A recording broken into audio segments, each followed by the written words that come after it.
हमें पिछले क्लास में इलेक्ट्रॉन की खोज पढ़े थे और आज हम देखेंगे प्रोटॉन की खोज कैसे हुई और न्यूट्रॉन की खोज कैसे हुई। देखिएगा प्रोटॉन की खोज कैसे हुई, तो वैज्ञानिक थे गोल्डस्टीन। नाम याद रखिएगा, क्या नाम था वैज्ञानिक का? नाम गोल्डस्टीन नाम था। इन्होंने सन 1836 में प्रोटॉन की खोज की। अब इन्होंने कैसे की, तो जिस नली से इलेक्ट्रॉन की खोज हुई थी उसी नली के प्रयोग को इन्होंने दोहराया। कौन से प्रयोग को? विसर्जन नली के प्रयोग को इन्होंने क्या किया? दोहराया। विसर्जन नली के प्रयोग को दोहराने के बाद उन्होंने यह पाया कि जिस प्रकार कैथोड से एक किरण निकलती है, तो कैथोड से किरण निकलने के पश्चात पुनः स्वयं से ही एनोड से एक किरण निकलती है। किससे किरण निकलती है? एनोड से एक किरण निकलती है। जब इस किरण के मार्ग में पैडल रखा गया तो पैडल क्या होने लगा? घूमने लगा और इस किरण को नाम रखा गया क्या चीज? एनोड किरण। तथा जब पता चला ये किससे मिलकर बना है? द्रव्य कणों से मिलकर बना है। इस द्रव्य कण का नाम क्या रखा गया? प्रोटॉन रखा गया।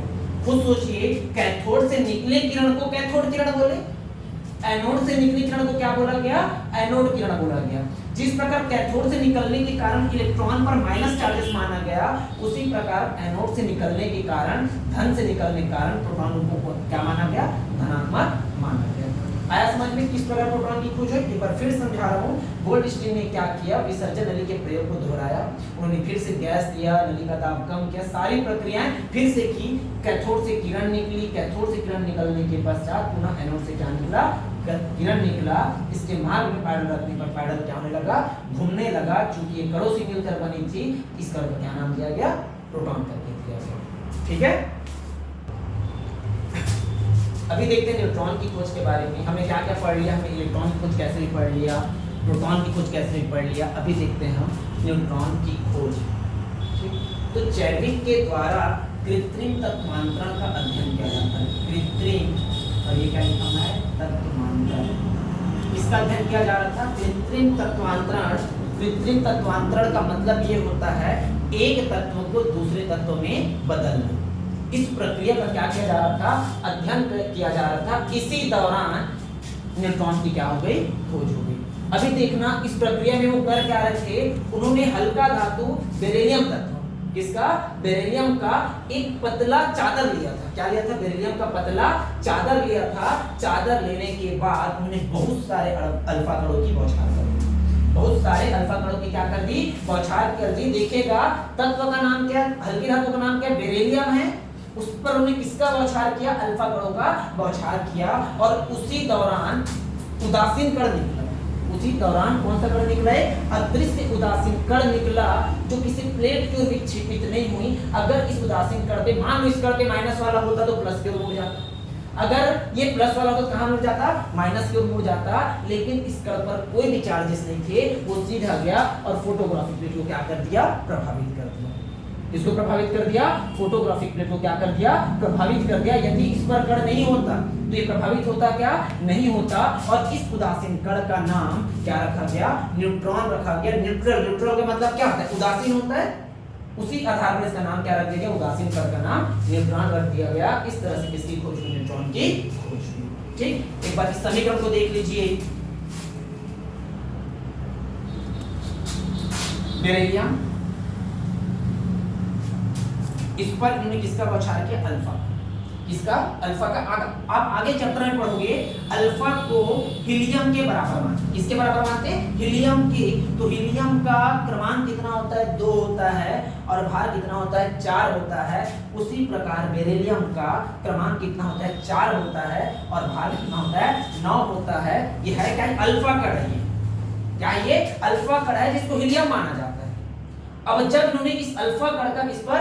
बेरिलियम पर बौछार किया, तत्वांतरण हुआ, तब तो बदल गया। बेरिलियम जो है वो किसमें बदल गया? कार्बन बदल गया। क्या बन गया? वो कार्बन बदल गया। और चूंकि कार्बन का परमाणु क्रमांक कितना? 6 और भार कितना? 12। खुद देख लीजिए, 4 और 2 कितना? 6 और 9 और 4 कितना? 13 है। कितना? 12। इधर एक कण निकला, उस कण का नाम क्या रखा गया? न्यूट्रॉन रखा गया। इधर 4 और 2 6 हो गया। उस पर कोई चार्जेस नहीं है, 0। कोई चार्जेस नहीं, इसमें क्या उस पर? 0 है। लेकिन भार उसका कितना? 9 4 13। इधर कितना? 12। भार कितना है? 1 है, इसीलिए हमेशा न्यूट्रॉन को लिखा जाता है 0 और क्या लिखा जाता है 1 लिखा जाता है। आप जब इसका आंसर लिखोगे तो साथ में इस समीकरण को बनाइएगा लास्ट में, ठीक है। इस तरह से क्या हुई न्यूट्रॉन की खोज। अभी हम देखते हैं इलेक्ट्रॉन, प्रोटॉन और न्यूट्रॉन का परिभाषा। यदि एग्जाम पे आप पूछे इलेक्ट्रॉन किसे कहते हैं, प्रोटॉन किसे कहते हैं, न्यूट्रॉन किसे कहते हैं, तो आप क्या लिखिएगा। देखिए आप देखना आगे। सबसे पहले तो ये जान लो इलेक्ट्रॉन किस पर रहता है, कक्षक पर रहता है। किस पर रहता है, कक्षक पर, और नाभिक के चारों ओर वृत्ताकार पथ पर घूमते रहता है। उसी प्रकार प्रोटॉन किस पर रहता है, नाभिक पर रहता है। न्यूट्रॉन किस पर रहता है, नाभिक पर रहता है। इलेक्ट्रॉन पर कौन सा चार्ज, माइनस चार्ज, प्रोटॉन पर प्लस चार्ज, न्यूट्रॉन पर उदासीन होता है। इसी आधार पर हम क्या करेंगे, परिभाषा बनाएंगे। जैसे पहला देखिएगा इलेक्ट्रॉन का परिभाषा।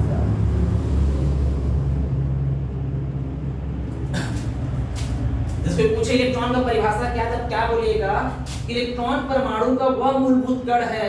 क्या बोला मैं, इलेक्ट्रॉन परमाणु का वह मूलभूत कण है जिस पर इकाई ऋण आवेश होता है। क्या होता है, जिस पर इकाई ऋण आवेश होता है, जिसका द्रव्यमान 9.1 गुणा 10 की घात -31 किलोग्राम होता है, तथा जिस पर कुल आवेश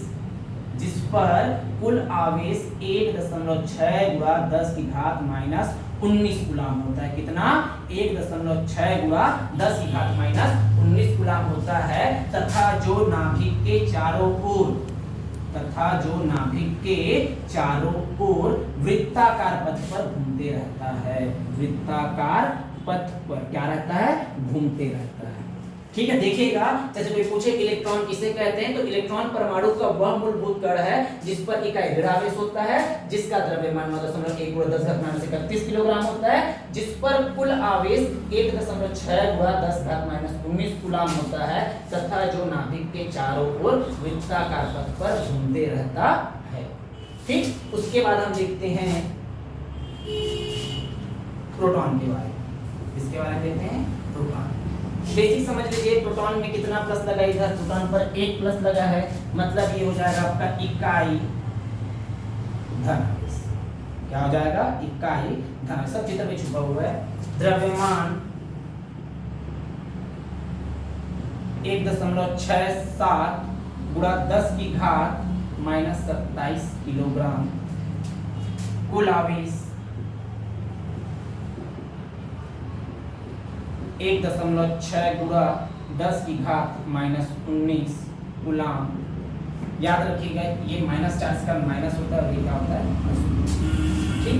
ये नाभिक के चारों ओर घूमता है और प्रोटॉन किस पर रहता है, नाभिक पर रहता है। यह नाभिक पर स्थित होता है। किस पर स्थित होता है, नाभिक पर स्थित। परिभाषा आप स्वयं से बना सकते हैं कि प्रोटॉन किसी परमाणु का वह मूलभूत कण होता है, प्रोटॉन किसी परमाणु का वह मूलभूत कण होता है जिस पर इकाई धन आवेश होता है, जिसका द्रव्यमान 1.67 गुणा 10 घात -27 किलोग्राम होता है, जिस पर कुल आवेश 1.6 गुणा 10 घात -19 कूलाम। लेकिन कैसा वाला, धनात्मक वाला। ये कैसा वाला, धनात्मक वाला, तथा जो किस पर रहता है, नाभिक पर स्थित रहता है। ये किसका हो गया आपका, इलेक्ट्रॉन का। ये किसका हो गया, प्रोटॉन का। और अभी देख लेते हैं किसका, न्यूट्रॉन का। ये हमने लिख लिया न्यूट्रॉन। इस पर क्या लिखेंगे, इकाई धन आवेश, इकाई ऋण आवेश। ये क्या लिखा है, उदासीन। पहला मान क्या बना लिए, उदासीन। कैसा होता है ये, उदासीन होता है। दूसरा द्रव्यमान का बात करते हैं। इसका द्रव्यमान कितना होता है, ये 1.67 है। थोड़ा आगे बढ़ा दीजिए, 1.674 गुणा 10 की घात -27 किलोग्राम। कुल आवेश, आवेश तो होता ही नहीं है, आवेश 0। आवेश कितना होता है, 0 होता है। और आ गया क्या चीज, कहां पर स्थित होता है, तो यह भी किस पर होता है, नाभिक पर स्थित होता है। यह भी नाभिक पर स्थित होता है। इस पर स्थित होता है, नाभिक पर स्थित होता है। तो न्यूट्रॉन का परिभाषा, तो न्यूट्रॉन परमाणु का वह मूलभूत कण है जो कैसा होता है, उदासीन होता है, जिसका द्रव्यमान 1.674 गुणा 10 घात -27 किलोग्राम होता है, जिस पर कुल आवेश 0 होता है, तथा जो किस पर स्थित होता है, नाभिक पर स्थित होता है। इस तरह से हमने क्या पढ़ लिया, इलेक्ट्रॉन, प्रोटॉन, न्यूट्रॉन का परिभाषा पढ़ लिया। इसको कॉपी पे नोट कर लीजिएगा और बाकी हम लोग अगली क्लास में